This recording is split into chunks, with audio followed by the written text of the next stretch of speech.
تہمت عشق مناسب ہے ہم پر، اور ہم پر جچتی ہے جانا، ہم جیسوں پر اور کوئی الزام چل بھی نہیں سکتا۔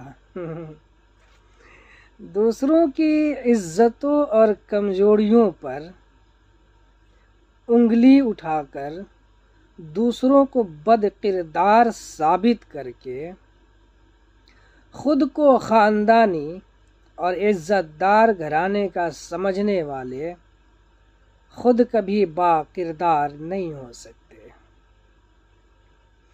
وقت کتنا ہی گزر جائے، کتنے ہی سال بیت جائیں، زندگی میں بہت کچھ تبدیل ہونے کے بعد بھی ان لمحوں سے نکلنا ناممکن ہے جو لمحے آپ کی زندگی میں ٹھہر گئے ہوں۔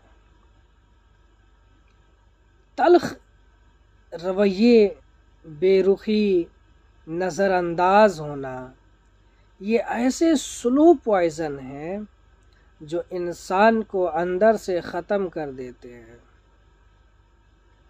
اور انسان پہلے شکایت کرتا ہے کہ میرے ساتھ یہ نہ کیا جائے، پھر وہ چیختا ہے، اور بالآخر وہ خاموش ہو جاتا ہے، اور یہ خاموشی اصل میں اس شخص کی روح کو فنا کرنے کی علامت ہوتی ہے۔ زندگی بہت مختصر ہے، اسے یوں آزمائشوں کے نظر کر کے ایک دوسرے کی زندگی کو تباہ نہ کرے۔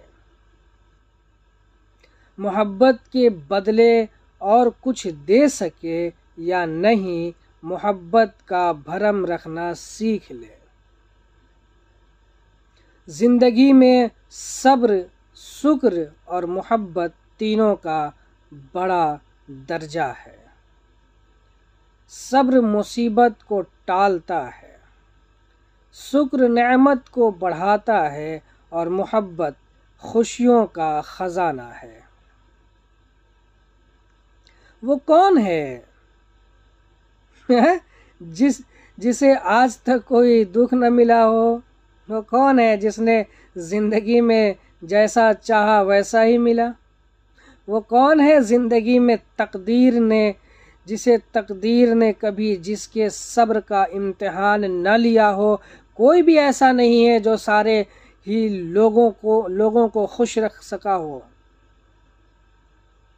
اگر تم لوگوں کے رویوں کی وجہ سے پریشان رہتے ہو تو ایک زندگی نہیں، رب 1000 زندگیاں عطا کر دے تو بھی تم لوگوں کو مطمئن نہیں کر سکتے۔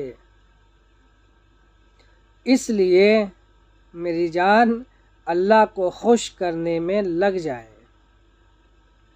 اللہ تعالی پسند کرتا ہے کہ اس کی تعریف کی جائے، وہ پسند کرتا ہے کہ اس سے مانگا جائے، وہ پسند کرتا ہے کہ اس سے امید رکھی جائے، اور وہ پسند کرتا ہے کہ اس کے سامنے محتاجی بیان کی جائے، کیوں نہ کہ وہ اس کے لائق ہے، اور اس لیے اس نے لوگوں کو پیدا کیا۔ اور جو شخص اپنے رب کی بارگاہ میں پیش ہونے کا خوف رکھتا ہے اور نفس کو خواہشات سے روکتا ہے، اس کا ٹھکانہ یقیناً جنت ہے۔ اللہ کو پانے کا سفر آسان ہوتا تو یعقوب علیہ السلام کی آنکھوں کی روشنی نہ جاتی۔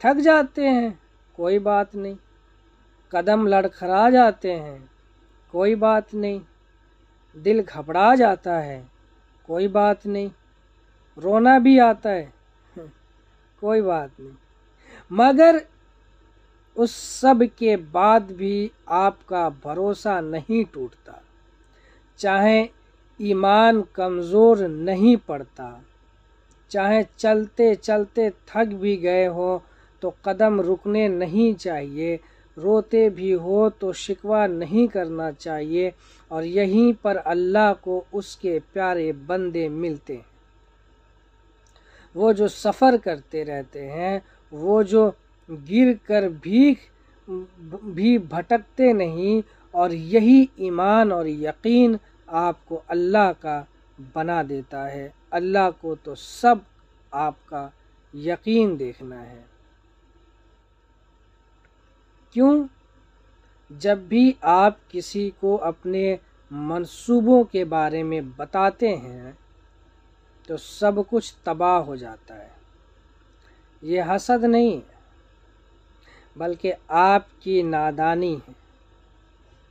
آپ اپنے ناممکن اہداف کو فخر سے ظاہر کرنے کی کوشش کرتے ہیں تاکہ آپ کو ان پر تعریف ملے، اور آپ کو لگتا ہے کہ یہ آپ کو ان پر عمل کرنے کے لیے حوصلہ دے گا، جبکہ ان کا ظاہر کرنا اس خیال کو ختم کر دیتا ہے جس نے انہیں جنم دیا تھا۔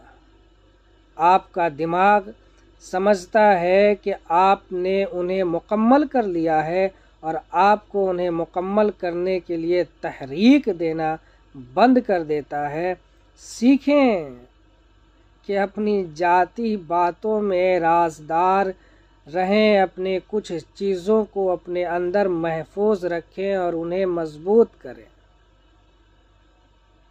ایک کھلی کتاب نہ بنے جو ہر کسی کے لیے دستیاب ہو۔ دھوکے باز کو کبھی احساس نہیں ہوتا کہ وہ کیا ہے۔ دھوکہ دہی اس کی روٹین میں شامل ہوتی ہے، اور عادت جب انسان کا شوق بن جائے تو اس کا ضمیر ملامت نہیں کیا کرتا۔ اس لیے یہ بات بھول جائیں کہ دھوکے باز انسان کو کبھی احساس بھی ہوگا کہ وہ در حقیقت کیا ہے۔ انہیں بغیر کسی پچھتاوے کے چھوڑ دو۔ اس دنیا میں بہتر اور دل کو زیادہ پسند آنے والے لوگ موجود ہیں، جو زیادہ محبت کرنے والے، زیادہ بہادر اور زیادہ سمجھدار ہیں۔ کم پر راضی نہ ہوں، آپ اس شخص کے مستحق ہیں جو آپ کو منتخب کرے، اور کبھی آپ کو شک میں نہ ڈالے، جو ہمیشہ واضح طور پر بات کرے اور آپ کے لیے مضبوط سہارا اور محفوظ پناہ گاہ بنے، نہ کہ آپ کے نقصان اور تکلیف کا سبب۔ جسے ہی آپ کو اذیت کا احساس ہو وہاں سے چلے جائیں، وہ جگہ غلط ہے۔ آہستہ چل اے زندگی، کئی قرض چکانا باقی ہے، کچھ درد مٹانا باقی ہے، کچھ فرض نبھانا باقی ہے۔